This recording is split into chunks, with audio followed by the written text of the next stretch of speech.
Bienvenue dans Vivre sa foi.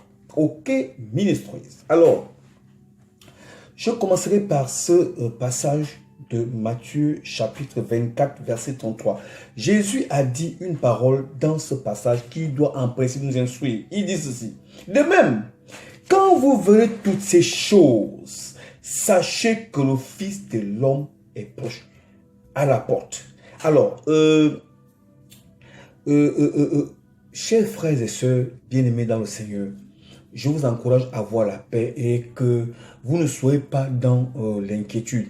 Et en fait, j'ai envie de dire, examinons maintenant nos vies. Parce que nul ne sait l'heure, ni le jour, ni l'heure. Parce que le jour du Seigneur viendra comme un voleur. Et que nous puissions maintenant, au lieu de regarder au fait, mais savoir que Jésus nous a dit et nous avons été instruits dans sa parole et voici l'attitude que nous devons avoir. Alors, si vous étiez dans l'inquiétude, je ne vous permets pas de l'être parce que nous avons toutes les garanties de sécurité, de la présence de Dieu et de ce que les promesses de Dieu tiennent toujours tant que l'Église n'est pas encore enlevée. Alors, donc, soyez bénis au nom de Jésus. Amen. Alors, je commencerai avec une série de versets que je vais lire pour encourager ceux qui n'ont pas la foi à revenir et ceux qui désirent être en Christ. Je vous en supplie, acceptez Jésus et vous serez dans la garantie, dans la haute sécurité de Dieu. Alors, Psaume 55, verset 23 nous dit ceci. Remets ton sort à l'Éternel et il te soutiendra, il ne laissera jamais chanceler le juste. Vous êtes juste, vous êtes un homme béni, vous êtes la prunelle de l'œil de Dieu et l'œil de Dieu est sur toi. Et crois-tu, mon frère, que Dieu peut t'abandonner? Je ne suis pas sûr. Alors, il te garantit de sa sécurité, de sa bonté. Alors, je crois que Psaume 50, verset 15, parce que nous avons trouvé des bons passages dans le psaume pour encourager l'Église. Psaume 50, verset 15 dit ceci. Et invoque-moi au jour de la détresse, je te délivrerai et tu me glorifieras. Alors, certainement parmi les personnes qui sont aujourd'hui dans l'angoisse, dans la détresse, dans la peur, et qui sont peut-être atteints par le coronavirus, mon frère, ma soeur, invoque ton Dieu, il te délivrera et tu vas le glorifier parce que ton témoignage sera vraiment un témoignage puissant et qui va édifier l'église et ceux qui ne croyaient pas que Dieu guérit. Alors, Psaume 37, verset 3 à 5 nous dit ceci.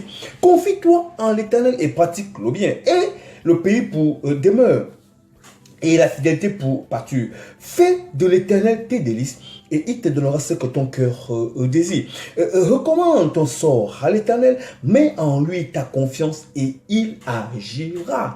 Alors nous savons que ce psaume a été et toujours été l'un des passages que les chrétiens, les élus, même ceux qui ne connaissent pas Dieu, aiment entendre. Parce que rien n'est tel que de savoir que Dieu nous permet de nous confier en lui et lui seul prend soin de nous et il nous conforte et il nous rassure de sa réponse, par rapport aux situations qui peuvent être des obstacles pour nous. Je vous le dis, Dieu est bon. Alors, Psaume 23, que vraiment le monde entier connaît, dans son verset 4 et son verset 6, il dit ceci. Quand je marche dans la vallée de l'ombre de la mort, alors vous savez, aujourd'hui c'est la grande crise où il n'y a point de solution. Les solutions, les pays, ils n'en ont pas. Et tout le monde court vers quelque chose. On cherche quelqu'un qui aujourd'hui peut dire voici la solution. Tous les pays courent vers une solution, mais la solution est où? La solution est Jésus.